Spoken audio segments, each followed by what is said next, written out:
Thịt, cá, xương động vật là những nguyên liệu chính cho các bữa ăn hàng ngày. Việc chế biến các loại thực phẩm này sẽ trở nên vất vả đối với người nội trợ khi số nguyên liệu quá nhiều hay khi nguyên liệu được đông lạnh. Nay với máy cắt khúc thực phẩm 3A 1,1 kW hay máy cắt khúc xương 1,1 kW, việc cắt xương, cá, thịt đông lạnh trở nên thật nhẹ nhàng và đơn giản dù bạn phải đối mặt bao nhiêu nguyên liệu đi nữa.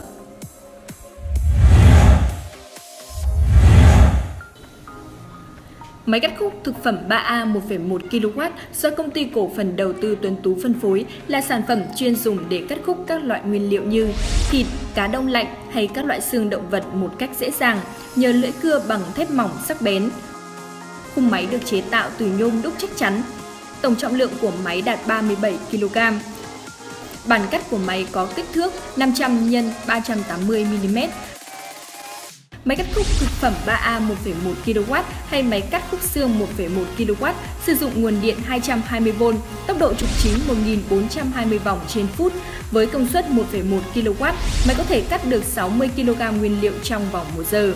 Nguyên liệu sau khi cắt có độ dày từ 10 đến 180 mm, tùy theo điều chỉnh của người vận hành. Với độ mỏng dày như vậy, các nguyên liệu có thể được chế biến thành rất nhiều món ăn ngon và hấp dẫn.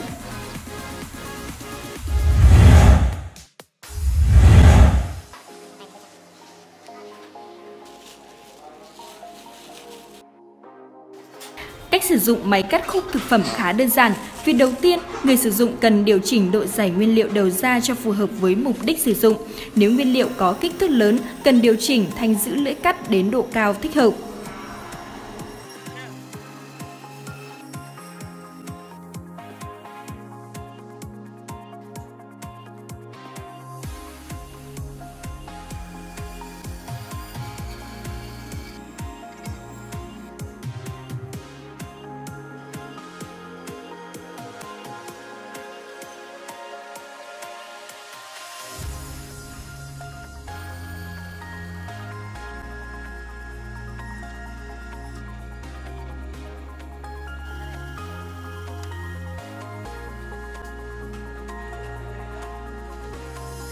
Trong quá trình vận hành máy, người sử dụng cần lưu ý: 1. Không dùng tay trần để giữ và đẩy nguyên liệu khi máy đang hoạt động.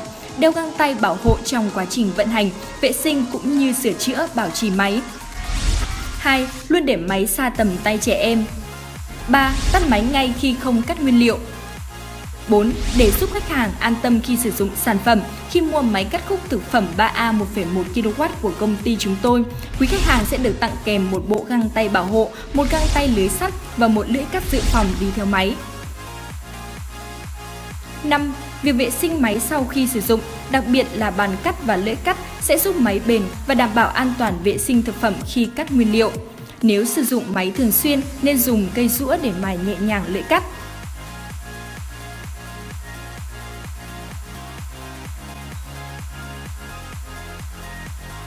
Sau khi vệ sinh lưỡi cưa, bôi dầu ăn lên lưỡi cưa để hạn chế sự oxy hóa gây han rỉ.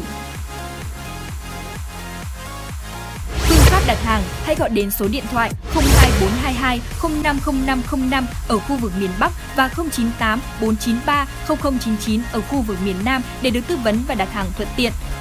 Phương thức thanh toán bằng tiền mặt hoặc chuyển khoản. Chúng tôi sẽ vận chuyển hàng miễn phí tại các bến xe trong bán kính 15 km tính từ kho hàng. Hãy liên hệ ngay với chúng tôi để có những sản phẩm tốt nhất, giá cả hợp lý nhất và dịch vụ sau bán hàng chu đáo nhất. 3A, điểm tựa thành công.